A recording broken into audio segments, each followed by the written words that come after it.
that you know the future? Yes? How many of you are saying yes? Put your hands up. How many of you think that you don't know the future? You cannot predict. Okay. Sure enough. My name is Sriram, and I'll try and give you my vision of how I think we need to re-engineer ourselves for the future. First, I want to acknowledge you for being here. Okay. All change for the future is driven by people who learn. Okay, you have taken the time and effort to be here. That's indicative that you want to learn something, and all future change is going to be possible only when you as change agents take some action. And I think for that, you all deserve a big round of applause. Please give yourselves a big round of applause. All right, so today I'm going to talk about three things.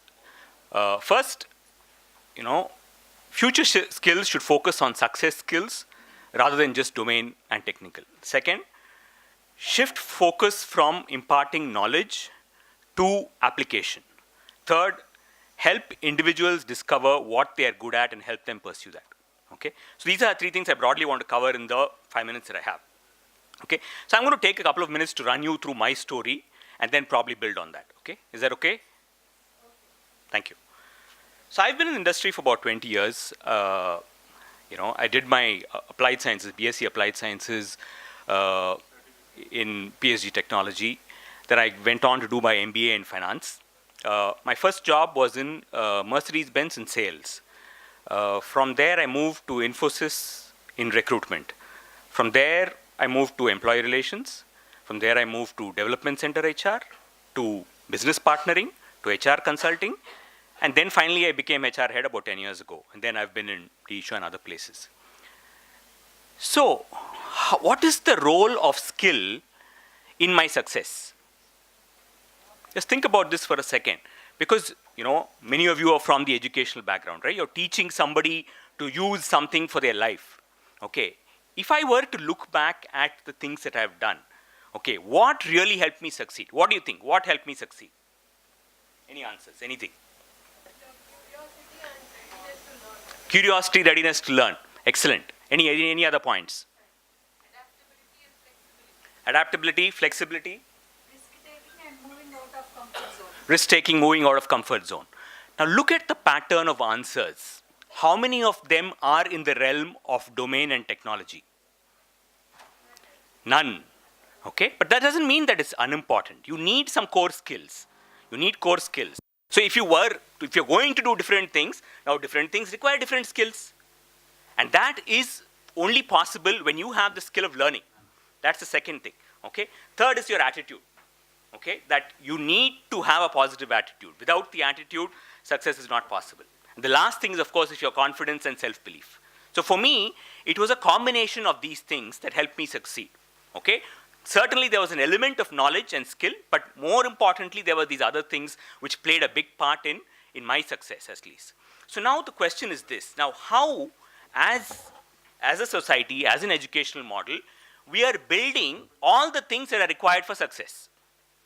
So where attitude, professionalism, self-belief, confidence, adaptability. How is our system helping people get there? Because we know, and it doesn't need anything, right? Realistically, all of these are required for success. Okay, we want to prepare people for success. So how is our system today preparing people for that success? The real answer is that we are not. That there are many things which are there which we're not able to do. Okay, and that's really the first point. That can we focus more on success skills rather than just knowledge? Because the knowledge is only takes you so far, but then whatever else, if you look at any pattern, go analyze any successful person, there are always successful skills which are there, which are much, much beyond domain and technology.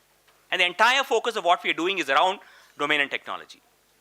Okay, so that's the first point that I want to make, which is that teach people in your models how to innovate, how to collaborate, how to do teamwork, how to kind of be able to think out of the box, how to think strategically, because all of those are required. And unless we, I asked the professor saying, okay, so he said, no, our students are very innovative, sir, you don't know.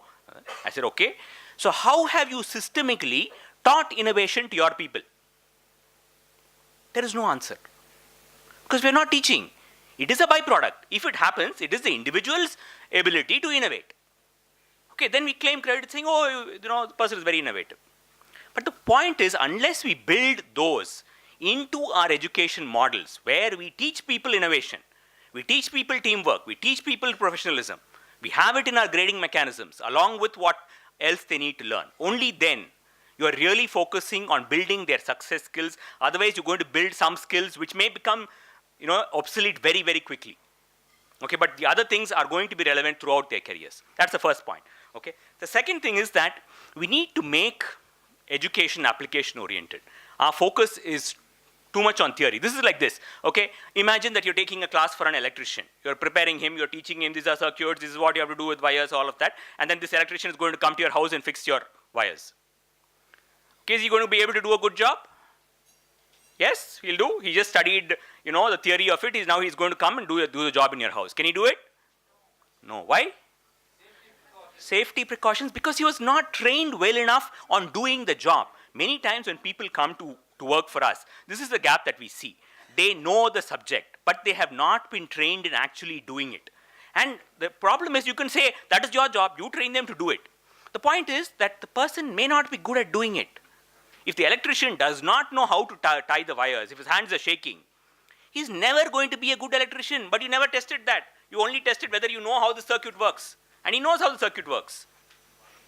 That's the issue that we are having. I mean, it's an exaggerated example, but just to give you a sense of, how this thing works. This is the gap that we see. People know stuff, but they don't know how it should be applied. And when you've not focused on the application, so can we do more about it? Can we, kind of look at, and the environment is changing. The generational is changing. People are now gaming. They're doing apps. Okay, they're competitive. Now we are still sitting in the classroom and we are trying to teach them. Some things are required. But how do we build what is there in the environment, what is there to be able to help them learn better? Because you need to, see, how do you make learning a pull rather than a push? That's the question. Be pragmatic, but more than that, there is innovation required in the way we do it, right? When you make learning a pull, people will learn to apply it. When you make learning a push, you're always pushing. Now, they may take, they may not take. So what is it that you can do? And that's the thing. So if you build a system where, you make learning interesting, you make them think, you make them do stuff, you acknowledge them for what they're doing, you appreciate, give them visibility, okay, and then they feel good about the learning, then they have the incentive to continue the learning process. Okay, but that needs a systematic design. When you design it in such a way where you use some competition, you use a model where people are enthused to learn, make learning a pull. When you can make learning a pull, you've already succeeded. All right. The last point that I want to talk about is often, and this is not, this is more of a societal issue that we're dealing with. Okay, how many of you wish that you had done something else in life?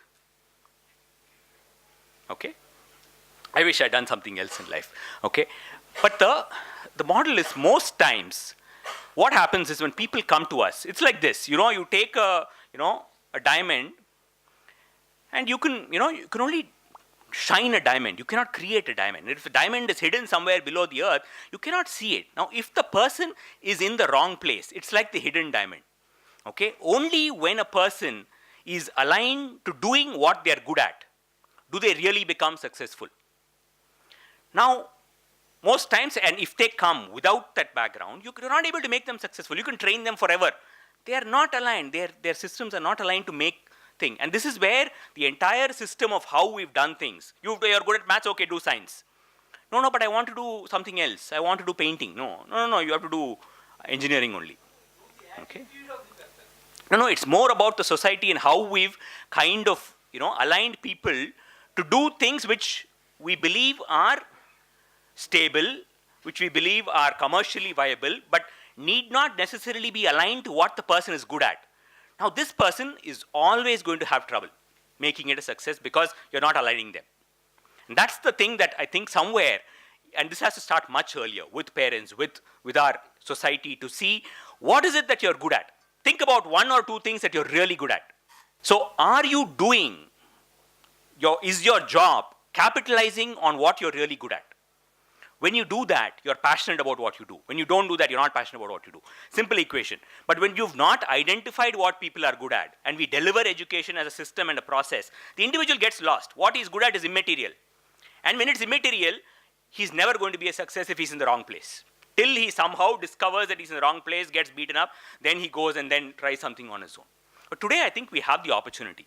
We have the, and some of it was the background of where we came. There were scarce jobs and things like that. But things have changed. The future is about aligning the individual to what they're good at. If we can align that, they're going to be a success. Okay? Thank you. Thank you for your time.